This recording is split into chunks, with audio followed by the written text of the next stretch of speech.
అందరికీ నమస్కారం. నేను విజయ్‌ని మాట్లాడుతున్నాను. నేను డాక్టర్ బిఆర్ఆర్ ప్రభుత్వ కళాశాలలో రాజనీతి శాస్త్ర ఉపన్యాసకునిగా పనిచేస్తున్నాను. ఈరోజు మనము చర్చించబోతున్న ఒక ముఖ్యమైన అంశం ఏంటంటే భారత రాజ్యాంగ రచన, మేకింగ్ ఆఫ్ ఇండియన్ కాన్స్టిట్యూషన్. మనందరికీ తెలుసు, మరి అనేక బ్రిటిష్ వారి పరిపాలన అనంతరం 1947లో స్వతంత్రాన్ని పొందాము ఆగస్టు 15వ తేదీన. 1950 జనవరి 26వ తేదీ నుండి మనము మన భారత రాజ్యాంగాన్ని అమల్లోనికి తెచ్చుకోవడం జరిగింది. మరి భారత రాజ్యాంగాన్ని తయారు చేయడం అంత సులువైన పద్ధతి కాదు. మనం అన్ని రకాల వారి ఆకాంక్షలను, ఆశయాలను ప్రతిబింబించాలి కాబట్టి దాన్ని తయారు చేయడం కోసం ఒక భారత రాజ్యాంగ నిర్మాణ సభను ఏర్పాటు చేసుకోవడం జరిగింది. అసలు రాజ్యాంగ నిర్మాణ సభ అంటే మరి ఒక రాజ్యాంగాన్ని తయారు చేయడానికి ఏర్పరిచిన ఒక చర్చా వేదికని రాజ్యాంగ నిర్మాణ సభ అంటాం. ఆ దేశానికి సంబంధించిన రాజ్యాంగాన్ని నిర్మాణానికి అవసరమైన రాజ్యాంగ చర్చా వేదికను రాజ్యాంగ నిర్మాణ సభ అంటాం. మరి మన భారతదేశ రాజ్యాంగ నిర్మాణ సభ గురించి తెలుసుకునే ముందు మరి భారత రాజ్యాంగ నిర్మాణ సభ యొక్క చరిత్ర గురించి మనం కొంత తెలుసుకోవాల్సిన అవసరం ఉందన్నమాట.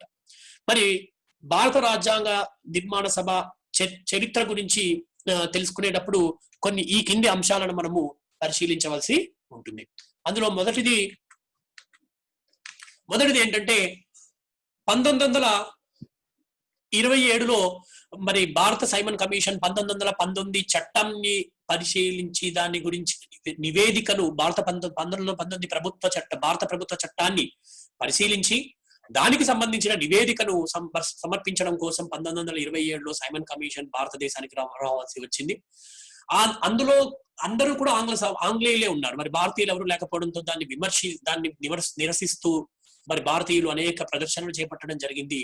ఈ సందర్భంగా బీకన్ హైట్ అని మరి భారత రాజ్య వ్యవహారాల మంత్రి ఒక సవాల్ను విసరడం జరిగింది.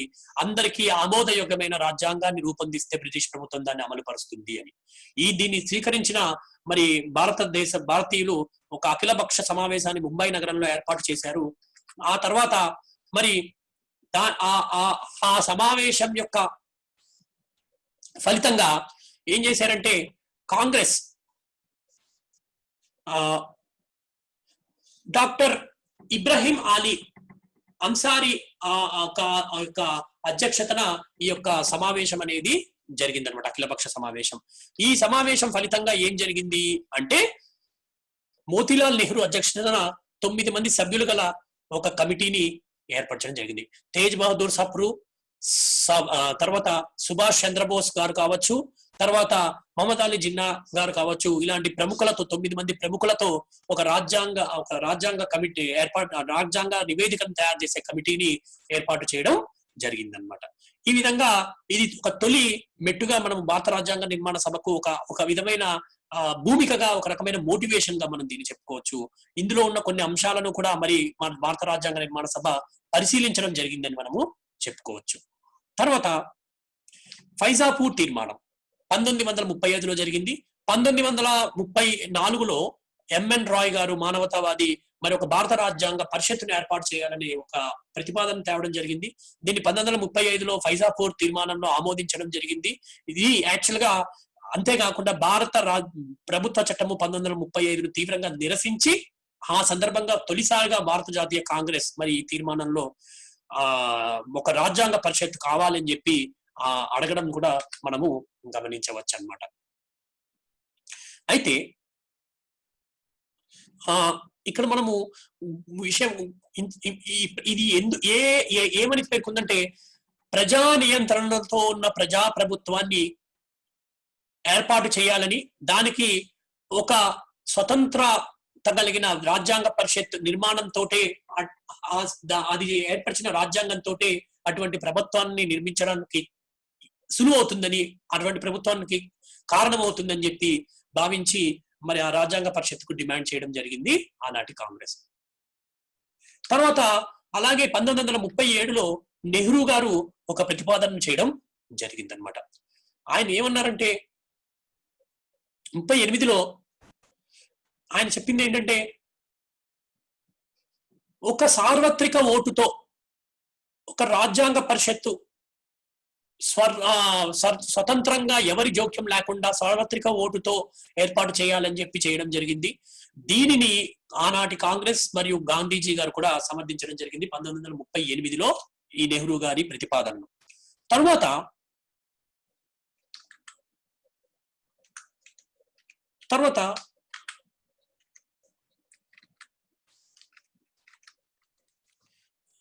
సో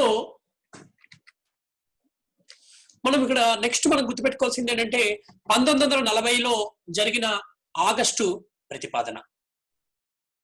ఇక్కడ ఏం జరిగిందంటే రెండో ప్రపంచ యుద్ధంలో భారతీయుల యొక్క సహకారాన్ని పొందాలి అంటే నెహ్రూ యొక్క తీర్మానాన్ని 1938లో నెహ్రూ చేసిన ప్రతిపాదనని ఆమోదిస్తున్నట్టుగా ఆగస్ట్ ఆఫర్ అంటారు దీన్ని. మరి ఆనాడు ప్రధానమంత్రి ప్రకటించడం, ప్రధానమంత్రి రాయబారం పంపించడం జరిగింది అనమాట 1940లో. అయితే ఈ ఎందుకు అంటే బ్రిటిష్ వారి యుద్ధంలో పాల్గొనడం, బ్రిటిష్ వారి తరఫున యుద్ధంలో పాల్గొనడానికి భారతీయులు ఒప్పుకోలేరు. వారిని ఒప్పించి సహకారం తీసుకోవడం కోసం ఈ ప్రతిపాదన చేయడం జరిగిందనమాట. దీని తర్వాత 1947లో స్టాఫర్డ్ క్రిప్స్ నాయకత్వంలో ఒక సంఘాన్ని పంపించడం జరిగింది భారతదేశానికి. ఒక స్టాఫర్డ్ క్రిప్స్ ని భారతదేశానికి పంపించడం జరిగింది. అప్పటి ప్రధానమంత్రి ఆయన దాని సారాంశం ఏంటంటే చర్చిల్ గారు పంపించడం జరిగింది అనమాట. ఆయన ఏమన్నారంటే ఆయన మంత్రివర్గ సభ్యుడు స్టాఫర్డ్ క్రిప్స్ ని పంపించడం, వారు కొన్ని ప్రతిపాదనలు చేయడం జరిగింది. అందులో భారత రాజ్యాంగానికి సంబంధించి మనం గుర్తుపెట్టుకోవాల్సింది ఏంటంటే యుద్ధానంతరము భారతదేశంలో ఎన్నికలు జరిపి రాజ్యాంగ పరిషత్తును ఏర్పాటు చేస్తారు. తర్వాత రాష్ట్ర విధాన సభలో 1/10 మరి రాజ్యాంగ పరిషత్తులో ఉండే విధంగా చర్యలు తీసుకోబడతాయి అని చెప్పేవి. ఈ రెండు అంశాలు కూడా రాజ్యాంగ నిర్మాణ సభకు సంబంధించిన ఇతర అంశాలు కూడా చేయడం జరిగింది. ఈ రెండు మాత్రం రాజ్యాంగ పరిషత్తుకు సంబంధించిన అంశాలు అన్నమాట. ఈ రెండు అంశాలను కూడా ప్రతిపాదించడం జరిగింది సర్ స్టాఫర్డ్ క్రిప్స్. తర్వాత నెక్స్ట్ మనం చెప్పుకోవాల్సిన నెక్స్ట్ ఘట్టం ఏంటంటే క్యాబినెట్ మిషన్ ప్రణాళిక. ఇది ఈ మరి యుద్ధానంతరము మరి బ్రిటిష్ ప్రభుత్వం అధికారం మారింది. క్లెమెంట్ అట్లీ రావడం జరిగింది. ఆయన తన క్యాబినెట్ మంత్రులను ముగ్గురిని భారతదేశానికి మరి పంపడం జరిగింది. వారు కొన్ని ప్రతిపాదనలు చేయడం జరిగింది అనమాట. ఇందులో ముఖ్యమైనది ఏంటంటే ఈ మంత్రిత్రయ ప్రణాళిక అని కూడా అంటారు దీన్ని, ఎందుకంటే ముగ్గురు ఉన్నారు కాబట్టి. దీంట్లో 389 మంది సభ్యులతో కూడిన ఒక రాజ్యాంగ పరిషత్ ఏర్పాటు చేయాలి. దీనిలో 292 బ్రిటిష్ పాలిత ప్రాంతాలు, 93 స్వదేశీ సంస్థానాలు, తర్వాత 4 కేంద్ర పాలిత ప్రాంతాల నుండి సభ్యులను ఈ విధంగా ఏర్పాటు చేసి 389 మంది సభ్యులు గల ఒక రాజ్యాంగ పరిషత్తును ఏర్పాటు చేయాలని చెప్పి నిర్ణయించడం జరిగిందనమాట. తర్వాత అంతేకాకుండా ఈ సూచనలే కాకుండా రాజ్యాంగ పరిషత్తుకు ప్రతి 10 లక్షల మందికి ఒక ప్రతినిధి రాజ్యాంగ పరిషత్తులో ఉండే విధంగా ఏర్పాటు చేయాలి. వివిధ రాష్ట్రాలకు ఏర్పాటు చేయగలిగిన రాజ్యాంగ పరిషత్ సభ్యులలో వివిధ కులాలు, మతాల, వర్గాల ప్రాతినిధ్యం దొరికే విధంగా ఎన్నుకోబడతారని చెప్పి ఒక ప్రతిపాదన అంటే ఆ విధంగా సీట్లు కేటాయించబడతాయి అని చెప్పి కూడా మరి ఒక ప్రతిపాదన చేయడం జరిగింది ఈ మంత్రిత్రయ ప్రణాళిక. అంతేకాకుండా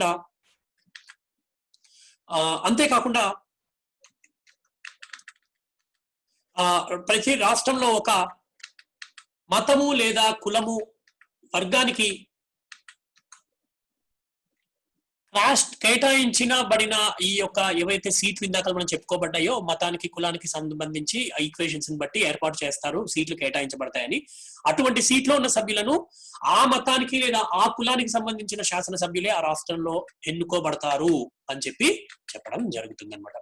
మరి స్వదేశీ సంస్థానాల నుంచి రాజ్యాంగ పరిషత్లోకి ఏ విధంగా సభ్యులను తీసుకోవాలనే విషయాన్ని మరియు స్వదేశీ సంస్థానాధీశులకు మరియు శాసనసభల సభ్యులకు మధ్య జరిగే చర్చల ద్వారా నిర్ణయించబడుతుంది అని చెప్పి కూడా ప్రతిపాదన చేయడం జరిగిందనమాట.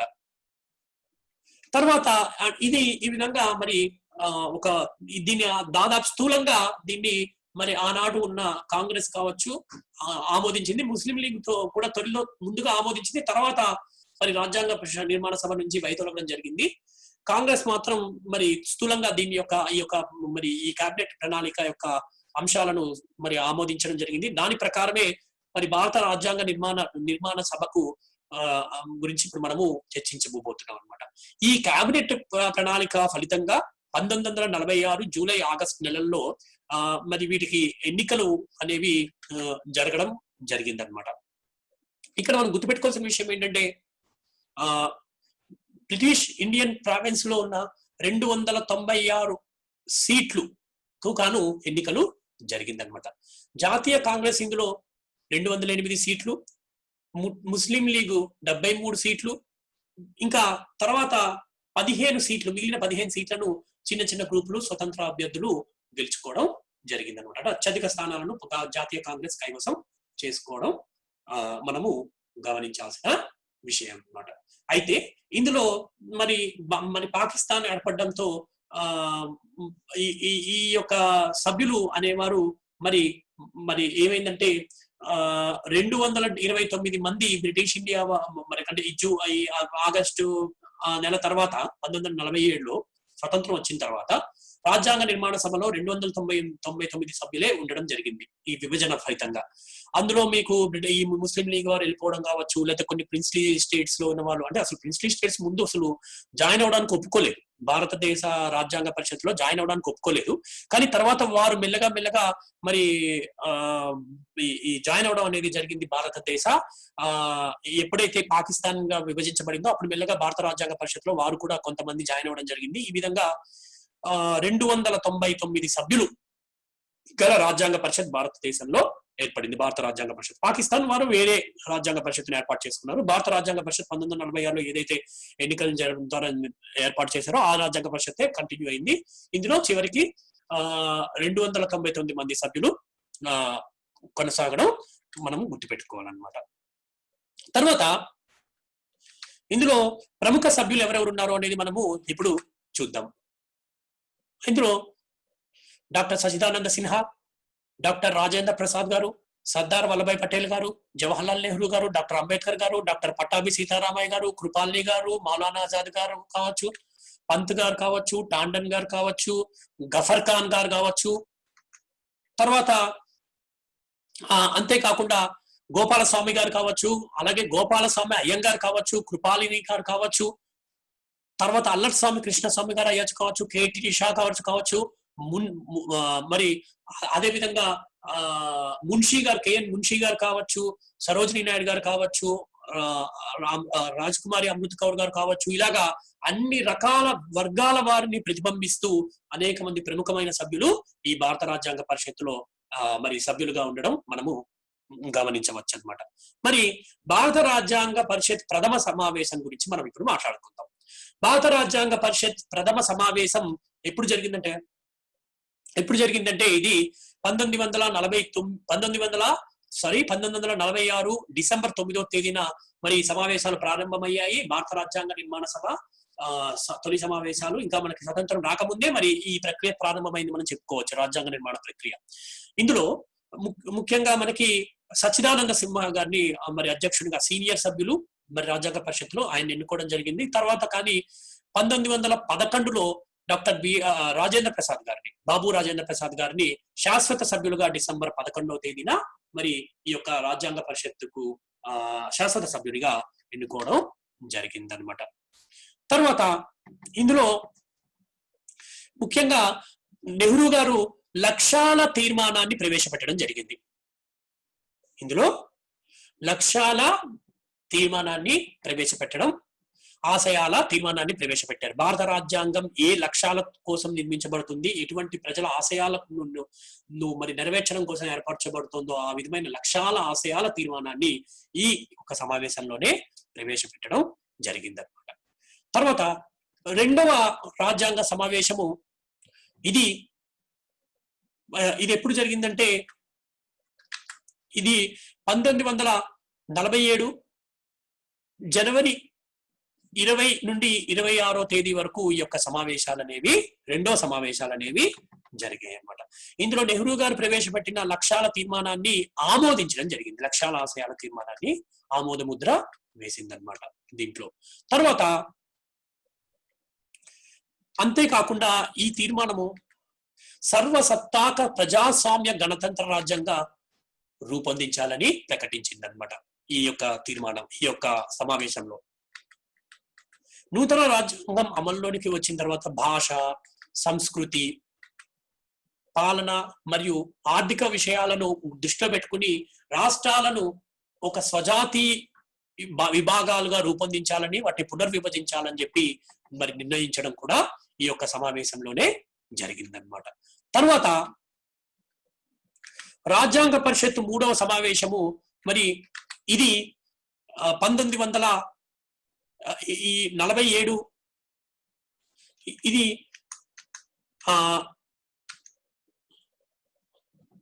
ఇది 1947 మన ఎప్పుడు జరిగిందంటే 1947 ఏప్రిల్ 21 నుంచి మే 2వ తేదీ వరకు ఈ యొక్క సమావేశాలు అనేవి జరగడం జరిగిందనమాట. దీంట్లో కొన్ని ముఖ్యమైన అంశాలను చర్చించడం జరిగిందనమాట. ఇందులో కాబినెట్ మిషన్ పేర్కొన్న విధంగా రక్షణ, విదేశీ వ్యవహారాలు, కమ్యూనికేషన్, ఆర్థిక వ్యవహారాలన్నీ కూడా కేంద్రానికే ఉండాలి అని చెప్పి నిర్ణయించడం జరిగింది అనమాట. న్యాయ వ్యవహారాలు ఇవన్నీ కూడా కేంద్రానికే ఉండాలి అని. అలాగే ఆర్థిక వ్యవహారాలు కావచ్చు, అలాగే రక్షణ కావచ్చు, తర్వాత కమ్యూనికేషన్ కావచ్చు, విదేశీ వ్యవహారాలు కావచ్చు, ఇలాంటి ముఖ్యమైనవన్నీ కూడా కేంద్రం చేతిలో ఉండాలని చెప్పి నిర్ణయించడం జరిగింది. తర్వాత ఇంకొక ముఖ్యమైన విషయం ఏంటంటే ప్రాథమిక హక్కులను ఇవి న్యాయబద్ధమైనవి, న్యాయబద్ధం కానివి అని 2 రకాలుగా విభజించడం జరిగింది అనమాట. ఈ న్యాయబద్ధం కానివేమో ఆదేశ సూత్రాలుగా రూపొందించడం జరిగిందనమాట. తర్వాత అంతేకాకుండా ఈ యొక్క ప్రాథమిక హక్కుల విషయంలో ముఖ్యంగా కుల, మత, వర్గ, స్త్రీ, పురుష లేకుండా పౌరులందరికీ కూడా ప్రసారించాలని చెప్పి సిఫార్సు చేయడం జరిగిందనమాట. తర్వాత మరి ఇది ఆ తర్వాత జూలై 2 అంటే ఈ సమావేశాలు మే 2వ తారీఖున ముగిసాయని చెప్పాను కదా. మే 2లో చివరికి రాజ్యాంగాన్ని ఇంగ్లీష్ మరియు హిందీ భాషల్లో ప్రచురించాలి అని చెప్పి మరి డాక్టర్ రాజేంద్ర ప్రసాద్ గారు తీర్మానం చేయడంతో ఈ యొక్క సమావేశాలు ముగిసిందని మనము చెప్పచ్చు. తర్వాత రాజ్యాంగ పరిషత్ 4వ సమావేశం, రాజ్యాంగ సభ 4వ సమావేశం. ఇది 1947 జూలై 14 నుంచి జూలై 31 వరకు జరిగాయి అన్నమాట. అయితే ఈ సమావేశంలో కేంద్ర ప్రభుత్వ నిర్మాణాన్ని గురించి కేంద్ర నిర్మాణ కమిటీ ఇచ్చిన నివేదికను పరిశీలించడం, తర్వాత జాతీయ పతాకాన్ని అవలంబన జరిగింది. అలాగే రాష్ట్ర సంబంధమైన విషయాలను, రాష్ట్ర నిర్మాణానికి సంబంధించిన విషయాలను రాష్ట్ర నిర్మాణ కమిటీ ఇచ్చిన నివేదికను పరిశీలించడం జరిగింది అనమాట. ఈ విధంగా కేంద్ర నిర్మాణ కమిటీ, రాష్ట్ర నిర్మాణ కమిటీ ఇచ్చిన నివేదికను పరిశీలించింది. మరి జాతీయ పతాకాన్ని అవలంబన కూడా చేయడం జరిగింది 1947లో. ఎందుకంటే మరి 47 ఆగస్టు 15 తారీఖునే కదా మనకి స్వతంత్రం వస్తుంది. అందుకనే పతాకాన్ని అప్పుడే ఆవిష్కరించడం కూడా, మరి పతాకాన్ని ఏ విధంగా ఉండాలనేది నిర్ణయించడం కూడా, మరి దాన్ని పింగళ వెంకయ్య గారు రూపొందించిన పతాకాన్ని ఆమోదించడం కూడా మనం గుర్తుపెట్టుకోవచ్చు. ఈ సభలోనే జరిగిందనమాట. ఈ సమావేశంలో ఇంతకు ముందు జరిగిన 4వ సమావేశంలో. ఇక 1947 ఆగస్టు 14-15 తేదీల్లో అని చెప్పచ్చు. ఆ తేదీల్లో జరిగిన సమావేశం అత్యంత ప్రాముఖ్యమైనది. ఎందుకంటే బ్రిటిష్ వారి వద్ద నుండి భారతీయులకు అధికార బదిలీ గురించి చర్చించింది. ఈ సందర్భంగానే నెహ్రూ గారు ఒక విషయం చెప్పారు. ఆనాటి తాత్కాలిక ప్రభుత్వ ప్రధానమంత్రి, రాజ్యాంగ సభలోని ప్రముఖుల్లో ఒకరైన నెహ్రూ గారు ఏం చెప్పారంటే, జవహర్లాల్ నెహ్రూ గారు ఏం చెప్పారు అంటే, ప్రపంచమంతా నిద్రావస్థలో ఉండగా భారతదేశం తన స్వేచ్ఛకై మేల్కుంటోంది అని చెప్పి చెప్పడం జరిగింది భారత స్వతంత్రాన్ని గురించి. తర్వాత నెక్స్ట్ మనం చెప్పుకోవాల్సింది రాజ్యాంగ పరిషత్ 5వ సమావేశం. రాజ్యాంగ పరిషత్ 5వ సమావేశం గురించి మనము చర్చించుకోవాలి. దీంట్లో ఏం చేశాడంటే, ఇందులో ముఖ్యమైన అంశాలు ఏంటంటే 1947 ఆగస్టు 20 నుండి 29 వరకు 1947 ఆగస్టు 20 నుండి ఆగస్టు 29వ తేదీ వరకు చేసిన ఈ యొక్క సమావేశం అనేది 5వ సమావేశం అనేది జరిగింది. అలాగే ఈ కేంద్ర నిర్మాణ సమితి కమిటీ ఇచ్చిన రెండో నివేదికను పరిశీలించింది. తర్వాత అల్పసంఖ్యాకులపై ఇచ్చిన అల్పసంఖ్యాకులకు సంబంధించిన నివేదికను అల్పసంఖ్యాకుల కమిటీ ఇచ్చిన సలహా సంఘం ఇచ్చిన ఆ నివేదికను పరిశీలించింది. తర్వాత ఇంకొక ముఖ్యమైన కీలక నిర్ణయం తీసుకోవడం జరిగింది. ఏంటంటే ఇకపై రాజ్యాంగ సభ అనేది రెండు ముఖ్యమైన విధులు నిర్వర్తిస్తుంది. ఒకటి రాజ్యాంగాన్ని నిర్మించడం, రెండోది శాసన నిర్మాణ సభగా పనిచేయడం. ఎందుకంటే భారతదేశానికి ఇంకా స్వతంత్రం వచ్చేసింది కాబట్టి ఇక మరి అన్ని అధికారాలు భారతదేశానికి సంక్రమించాయి కాబట్టి మరి శాసనసభ అప్పటికి ఇంకా ఏర్పాటు కాలేదు కాబట్టి మరి ఆ విధమైన శాసన నిర్మాణ సభగా కూడా భారత రాజ్యాంగ సభే వ్యవహరిస్తుందని చెప్పి 1947 ఆగస్టులో పేర్కొనబడిన చట్టం చెప్తోంది. కాబట్టి దానికోసం అని చెప్పి ఈ రెండు విధులను తీర్మానం చేయడం జరిగింది. ఈ రెండు విధులను నిర్వర్తించాలి అని చెప్పి. అందులో భాగంగా మనం గమనిస్తే శాసన నిర్మాణ హోదాలో భారత రాజ్యాంగ నిర్మాణ సభ 15 నవంబర్ 1947లో మరి ఇది సమావేశం కూడా తొలి ఏర్పాటు చేయబడింది. దీనికి స్పీకర్ గా జీవి మౌలాలంకర్ గారు వ్యవహరించారు. ఇక్కడ ఒక ముఖ్యమైన విషయం ఏంటంటే శాసన నిర్మాణ హోదాలో ఉండేటప్పుడు దీనికి స్పీకర్ ఉంటారు. వారే తొలి స్పీకర్ జీవి మౌలాలంకర్. రాజ్యాంగ నిర్మాణ సభగా ఉన్నప్పుడు రాజేంద్ర ప్రసాద్ గారు దాని అధ్యక్షునిగా వ్యవహరిస్తారనమాట. ఈ విషయాలను మనము గమనించాలన్నమాట. అంటే దాని స్వభావం కొంచెం మారుతుంది. శాసన నిర్మాణ సభగా మారినప్పుడు దాని స్వభావం వేరేగా ఉంటుంది. రాజ్యాంగ నిర్మాణ సభగా ఉన్నప్పుడు దాని స్వభావం కొంచెం వేరేగా ఉంటుందనే విషయం దీన్ని బట్టి మనకి అర్థమవుతుంది. తర్వాత ఇక భారత రాజ్యాంగ పరిషత్ చివరి సమావేశం దీని గురించి చెప్పుకోవాలంటే ఈ చివరి సమావేశం 1950 మరియు 1950 జనవరి 24 అంటే రాజ్యాంగం అమల్లో రాక 2 రోజుల ముందు జరిగిందనమాట. 1950 జనవరి 24వ తేదీన జరిగిందనమాట. ఇక్కడ ఇది ఏం ప్రకటించిందంటే డాక్టర్ బాబు రాజేంద్ర ప్రసాద్ గారిని భారత దేశం యొక్క తొలి రాష్ట్రపతిగా మరి రాజ్యాంగం ఎన్నుకుందనమాట. తొలి రాష్ట్రపతిగా భారత రాజ్యాంగ సభ మరి డాక్టర్ బాబు రాజేంద్ర ప్రసాద్ గారిని ఎన్నుకోవడం జరిగింది. అలాగే 395 అధికరణలతో 8 షెడ్యూళ్లతో కూడిన భారత రాజ్యాంగాన్ని మరి ఈ యొక్క చివరి సమావేశము మరి అంటే నవంబర్లోనే ఆమోదించుకుంది, ఖరారు చేసిందండి. ఇంకా దీన్ని మనం ఇంకా సిద్ధంగా ఉంచింది అనమాట అమలు చేయడానికి. తరువాత ఇంకొక ముఖ్యమైన విషయం మనం గుర్తుపెట్టుకోవాల్సింది ఏంటంటే ఇక్కడ ఈ సమావేశంలోనే జాతీయ గేయం అంటే వందే మాతరం, జాతీయ గీతాన్ని అంటే మనకు తెలుసు జాతీయ గీతం గురించి మనం ఏం చెప్పుకోవాలంటే జనగణమన. ఈ రెండింటిని కూడా ఈ సభ ఆమోదించిందని చెప్పుకోవచ్చు అనమాట ఈ యొక్క చివరి సమావేశంలో. అయితే సమావేశం చివరిగా అయినప్పటికీ కూడా ఈ సభ కార్యక్రమం పూర్తి కాలేదు. ఎందుకు? భారతదేశంలో 1952లో జరిగిన ఎన్నికల తర్వాత తొలి పార్లమెంట్ ఏర్పడేంత వరకు మరి ఈ సభే శాసన నిర్మాణ సభగా వ్యవహరించింది అనమాట. తర్వాత నెక్స్ట్ మనం మాట్లాడుకోవాల్సింది మరి రాజ్యాంగ పరిషత్ మరి భారత రాజ్యాంగ పరిషత్ లో అనేక కమిటీలు అనేవి ఏర్పాటు చేసుకోవడం జరిగిందనమాట. భారత రాజ్యాంగ పరిషత్ లో అనేక కమిటీలను ఏర్పాటు చేయడం జరిగిందనమాట. ఆ కమిటీలను గురించి మనము చర్చించాల్సిన అవసరం ఎంతైనా ఉందన్నమాట. ఆ కమిటీలు ఏంటి అంటే అవి 2 రకాలుగా మనము విభజించుకోవచ్చు. అవి విధాన నిర్ణాయక కమిటీలు, విషయ నిర్ణాయక కమిటీలు. అయితే మనం ఒక ముఖ్యమైన విషయం గుర్తుపెట్టుకోవాల్సింది ఏంటంటే ఈ కమిటీల గురించి మాట్లాడే ముందు అసలు ఎందుకు కమిటీ పద్ధతిని భారత రాజ్యాంగం పరిషత్ తీసుకుంది అంటే రాజ్యాంగాన్ని నిర్మాణం చేయాలంటే రాజ్యాంగాన్ని అంత సులువు కాదు.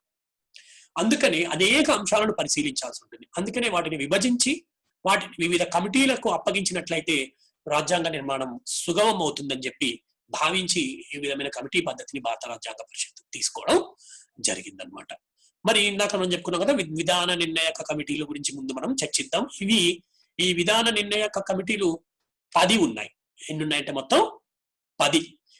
వీటికి ఆయా అధ్యక్షులు కూడా ఉండడం జరిగింది. అయితే ఆ కమిటీలు ఏంటో మనం కొన్ని చూద్దాం. ఒకటి అవి ఏంటివంటే విధాన నిబంధనల కమిటీ, తర్వాత ఆర్థిక మరియు స్టాఫ్ కమిటీ, తర్వాత క్రెడెన్షియల్ కమిటీ, తర్వాత సభా కమిటీ. అదే విధంగా సభా కమిటీయే కాకుండా press gallery committee, steering committee, తర్వాత ఆర్డర్స్ ఆఫ్ బిజినెస్ కమిటీ. ఇవి కూడా మరికొన్ని కమిటీ. ఈ స్టీరింగ్ కమిటీకి ఫర్ ఎగ్జాంపుల్ కొన్నిటికి కొంతమంది అధ్యక్షుల పేరు చెప్పుకోవచ్చు. మన ఈ విధాన నిబంధనల కమిటీకి మరియు స్టీరింగ్ కమిటీకి రాజేంద్ర ప్రసాద్ గారే అధ్యక్షులుగా ఉండడం మనము గమనించవచ్చు. తర్వాత అలాగే ఇంకొక 2 కమిటీల గురించి కూడా, ఇంకో 3 కమిటీల గురించి చెప్పుకోవాలంటే, తర్వాత హిందీ అనువాద కమిటీ కావచ్చు, అలాగే ఉర్దూ అనువాద కమిటీ కావచ్చు, తర్వాత భారత స్వాతంత్ర చట్ట పరిశీలన కమిటీ. ఇవన్నీ కూడా విధాన నిర్ణాయక కమిటీల కిందగా మనము చెప్పుకోవచ్చు అనమాట. ఈ 10 కమిటీలు ఇవి విధాన నిర్ణాయక కమిటీలు. అంతేకాకుండా ఇవే కాకుండా 12 విషయ నిర్ణాయక కమిటీలు కూడా ఏర్పాటు చేయడం జరిగింది. 12 విషయ నిర్ణాయక కమిటీలు కూడా ఏర్పాటు చేయడం జరిగింది అనమాట. అవి ముఖ్యంగా అవి ఏంటివంటే, భారతదేశంలోని రాష్ట్రంలోని సంప్రదింపుల కమిటీ, సలహా సంఘము. ఈ సలహా సంఘము కొన్ని ఉప కమిటీలుగా ఏర్పడ్డాయి. అవేంటివంటే ఈ ఉప కమిటీలకు ఉదాహరణగా ఏం చెప్పుకోవచ్చు అంటే, సలహా సంఘము అనే కమిటీ మళ్ళీ కొన్ని ఉప కమిటీలుగా ఏర్పడ్డాయి. అవి ప్రాథమిక హక్కుల కమిటీ. తర్వాత దీనికి కృపాల్ని గారు అధ్యక్షుడిగా వహించడం జరిగింది ఉదాహరణకి ఈ ఉప కమిటీకి. తర్వాత ఇంకొక ముఖ్యమైన కమిటీ ఏంటంటే అల్పసంఖ్యాకుల కమిటీ. ఇవి ఉప కమిటీలకు ఉదాహరణగా చెప్పుకోవచ్చు. ఇంకా ఈ సలహా సంఘము తర్వాత రాష్ట్రాల సంప్రదింపుల కమిటీ. ఇవే కాకుండా కేంద్ర రాజ్యాంగ విధాన కమిటీ కావచ్చు, కేంద్ర ప్రభుత్వాధికార కమిటీ కావచ్చు, కేంద్ర రాజ్యాంగ విధాన కమిటీ కావచ్చు, అంతేకాకుండా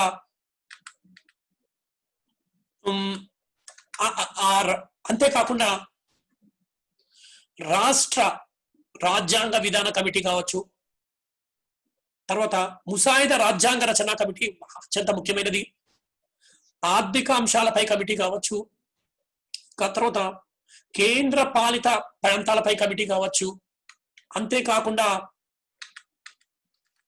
అవే కాకుండా జాతీయ పతాక కమిటీ కావచ్చు, సుప్రీంకోర్టు తాత్కాలిక కమిటీ కావచ్చు, అంతేకాకుండా రాజ్యాంగ పరిశీలన కమిటీ కావచ్చు, భాష రాష్ట్రాల కమిటీ.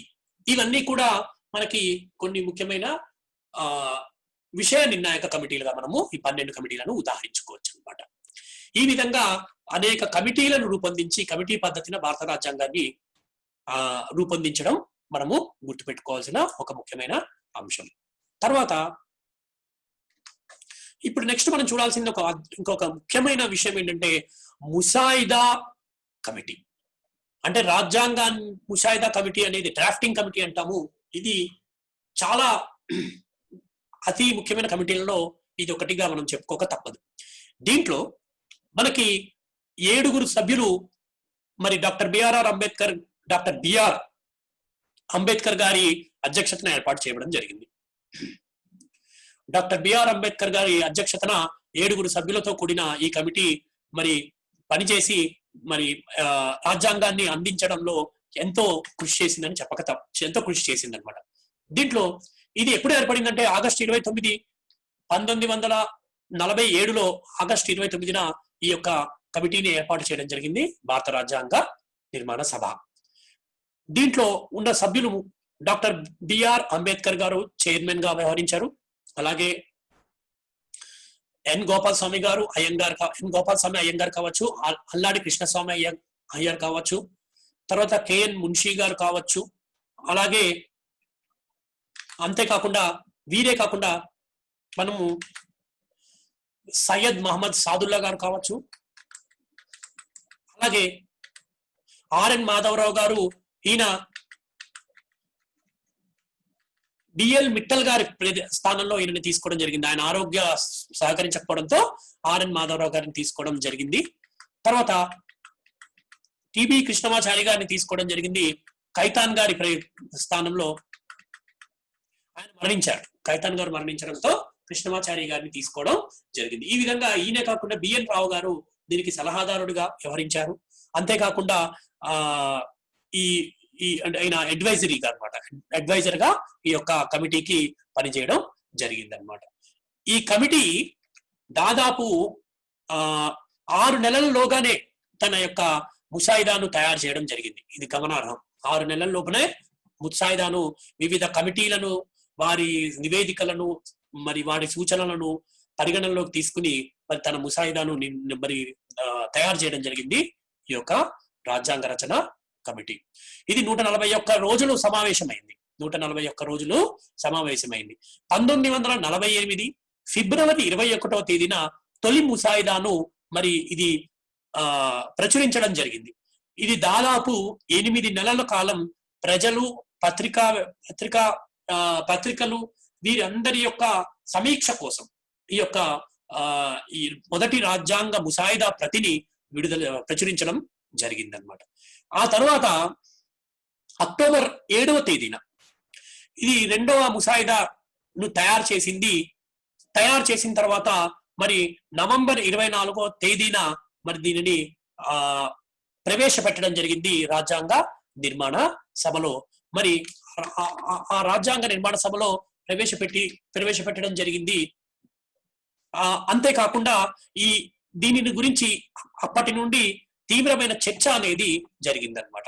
ఈ యొక్క ముసాయిదా మీద రాజ్యాంగ నిర్మాణ సభ చర్చించడం జరిగిందనమాట. అయితే దాని గురించి ఇప్పుడు కొన్ని మనము వివరాలను తెలుసుకుందాం. మొదటి పఠనం ఇది 1948వ సంవత్సరం నవంబర్ 4వ తేదీ నుండి నవంబర్ 4-9 వరకు ఈ మొదటి పఠనం కొనసాగింది. ఇది సాధారణంగా జరిగిందనమాట, చర్చ జరిగింది. సాధారణమైన చర్చ ఈ యొక్క మొదటి పఠనంలో జరిగింది. ఈ మొదటి పఠనంలో మనం చెప్పుకోవాల్సిన విషయం ఏంటంటే ఈ మొదటి పఠనంలో దీంట్లో సాధారణమైన చర్చ అంటే అన్ని రకాల విషయాల గురించి ఇందులో సాధారణ చర్చ జరిగిందనమాట. తర్వాత 2వ పఠనం గురించి మనం తెలుసుకుందాం. ఈ 2వ పఠనం అనేది చాలా సుదీర్ఘంగా జరిగింది. ఈ 2వ పఠనం అనేది 1948 నవంబర్ 15వ తేదీ నుంచి 1949 అక్టోబర్ 17వ తేదీ వరకు జరిగింది. అంత సుదీర్ఘంగా మరి 2వ పఠనం అనే దశ అనేది కొనసాగింది.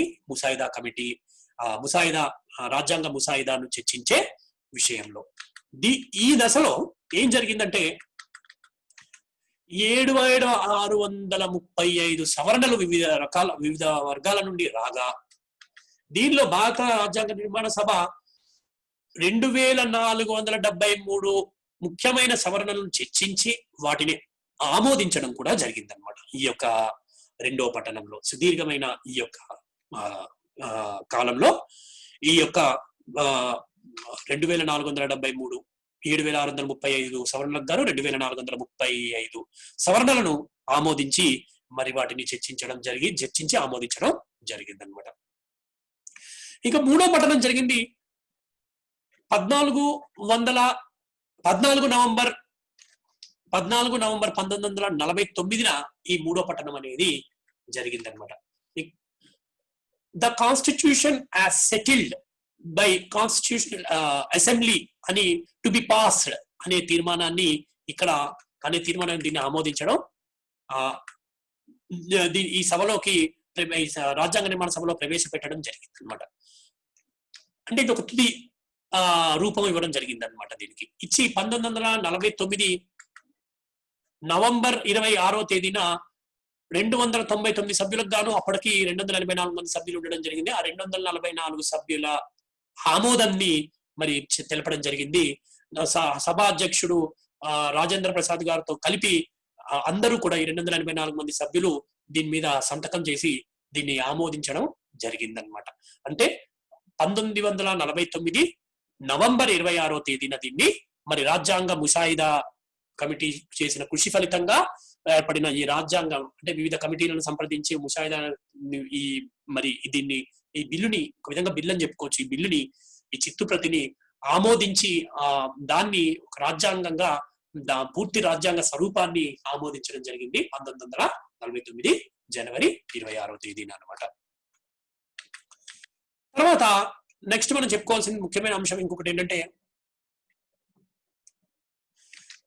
ఈ కొన్ని ఇందాక నేను చెప్పాను కదా, కొన్ని ఇతర విధులు కూడా రాజ్యాంగ నిర్మాణ సభ 2 ముఖ్యమైన విధులే కాకుండా కొన్ని ఇతర విధులు కూడా నిర్వర్తించింది. ఆ రెండు ముఖ్యమైన విధులు మనకు తెలుసు. ఒకటి శాసన నిర్మాణ సభగా వ్యవహరించింది, మరొకటి రాజ్యాంగ నిర్మాణ సభగా వ్యవహరించింది. అంతేకాకుండా నేను ఇందాక చెప్పినట్టు 1949లో ఇది 1949 మేలో కామన్వెల్త్ సభ్యత్వంగా భారతదేశం ఉండడానికి తీర్మానం చేసింది. తర్వాత అదే 1949లో చివరి సమావేశం జరిగింది. రాజ్యాంగ పరిషత్ చివరి సమావేశం 1950 జనవరి 24వ తేదీన జరిగిందని చెప్పుకున్నాం కదా. ఆ సభలో జాతీయ గీతాన్ని జాతీయ గేయాన్ని మరి ఆమోదించింది. మరి జాతీయ పతాకాన్ని అయితే 1947లోనే 2వ రాజ్యాంగ పరిషత్ సమావేశంలోనే ఆమోదించింది. అంతేకాకుండా భారత రాజ్యాంగ ఈ చివరి సమావేశంలో రాజ్యాంగ పరిషత్ చివరి సమావేశం 1950 జనవరి 24వ తేదీన జరిగిన చివరి సమావేశంలో డాక్టర్ బాబు రాజేంద్ర ప్రసాద్ గారిని తొలి రాష్ట్రపతి భారతదేశానికి రాష్ట్రపతిగా ఎన్నుకోవడం కూడా జరిగిందన్నమాట. ఈ విధంగా ఈ మనం చెప్పుకున్న ఈ ఇతర విధులన్నిటినీ కూడా రాజ్యాంగ సభ చేయడం జరిగిందన్నమాట. అయితే ఇప్పుడు మనము ఆ తర్వాత మనం ఇంకొక ముఖ్యమైన విషయం చర్చించాల్సింది ఏంటి అంటే 1949 నవంబర్ 26వ తేదీనే భారత రాజ్యాంగాన్ని ఆమోదించినప్పటికీ జనవరి 26వ తేదీన వరకు ఎందుకు వెయిట్ చేశాం అంటే ఇక్కడ మనం కొన్ని విమర్శలు ఉన్నాయి. ఈ విమర్శలు చూసే ముందు ఈ విషయం కూడా చర్చిద్దాం. ఏంటి జనవరి 26వ తేదీ వరకు జనవరి 26వ తేదీన ఎందుకు మనము ఆమోదించుకున్నాము అంటే 1950 అమల్లోకి ఎందుకు అప్పుడు తెచ్చుకున్నామంటే 1929లో లాహోర్లో జరిగిన ఒక కాంగ్రెస్ సమావేశంలో బ్రిటిష్ వారు కనుక 1930 వరకు ఒకవేళ మనకి స్వతంత్రం ఇవ్వకపోతే మనమే స్వతంత్ర దినోత్సవంగా జనవరి 26 1930లో పూర్ణ స్వరాజ్ దినోత్సవంగా జరుపుకోవాలనుకున్నాం. ఆ చారిత్రక ప్రాశస్త్యాన్ని దృష్టిలో ఉంచుకుని మరి భారత రాజ్యాంగం కూడా పూర్తిగా మరి భారత రాజ్యాంగం మనం తయారు చేసుకున్నాం కాబట్టి ఇక భారతదేశానికి పూర్తి స్వరాజ్ వచ్చినట్టుగా మనం భావించుకోవచ్చు. కాబట్టి దాన్ని గుర్తు చేసుకుంటూ లాహోర్ సమావేశాన్ని తదనంతర 1930 జనవరి 26 తేదీని గుర్తు చేసుకుంటూ జనవరి 26వ తేదీనే మనము మన భారత రాజ్యాంగాన్ని అమలులోకి తీసుకురావడం జరిగిందనమాట.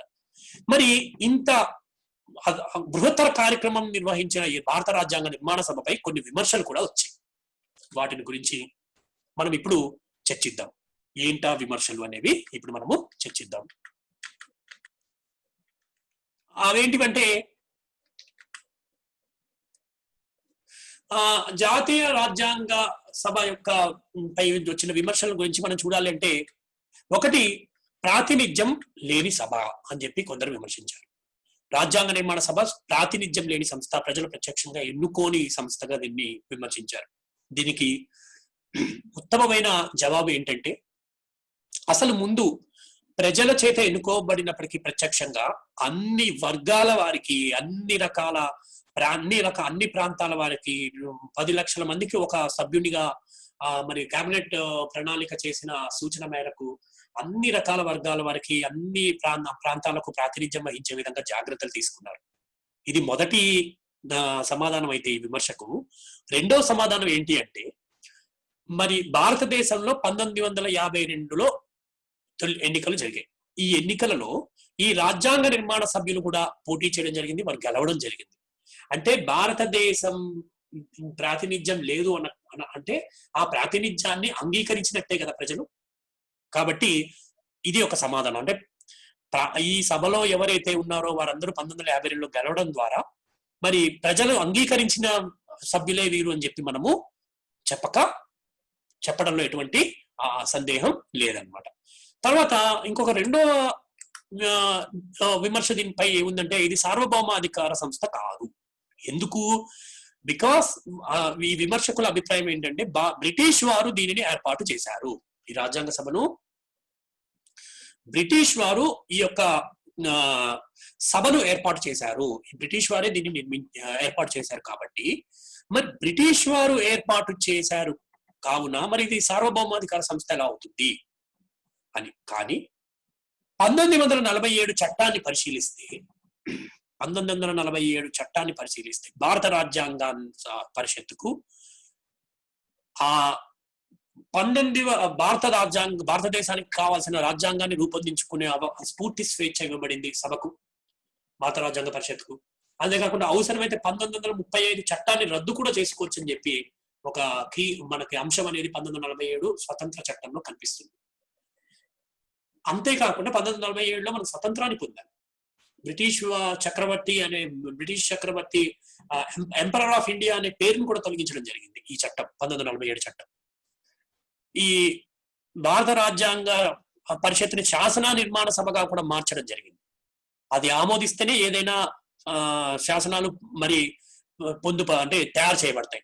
మరి ఇవన్నీ పరిశీలిస్తే మరి భారత రాజ్యాంగ నిర్మాణ సభ సార్వభౌమాధికారం ఉన్న సంస్థ అవుననే మనం చెప్పక తప్పదు. అది బ్రిటిష్ వారు ఏర్పరిచి ఉండవచ్చు కాక, కానీ అది ఒక స్వతంత్ర సంస్థగా, ఒక సార్వభౌమాధికార సంస్థగా పనిచేసిందని ఈ పైన మనం చర్చించుకున్న అంశాల ద్వారా మనకి అర్థమవుతూ ఉంటుంది అన్నమాట. తర్వాత ఈ రాజ్యాంగాన్ని రూపొందించడంలో కాలయాపన జరిగింది అని ఒక విమర్శ ఉంది. ఎందుకంటే 2 సంవత్సరాల మనందరికీ తెలుసు భారత రాజ్యాంగాన్ని రూపొందించడానికి 2 సంవత్సరాల 11 నెలల 18 నెలలుతో పాటు 64 లక్షల రూపాయల ఖర్చు అయింది అని తెలుసు. అయితే మరి ఎందుకు ఇంత సమయం పట్టింది అనే విషయాన్ని కనుక మనం పరిశీలిస్తే భారత రాజ్యాంగాన్ని భారతదేశ భవిష్యత్తును తీర్చిదిద్దడానికి సంబంధించిన అన్ని రకాల అంశాలను పేర్కొన్నారు. ఇది దాదాపు 60 దేశాల రాజ్యాంగాలను పరిశీలించి అనేక అంశాలను పొందుపరచడం జరిగింది భారత రాజ్యాంగం.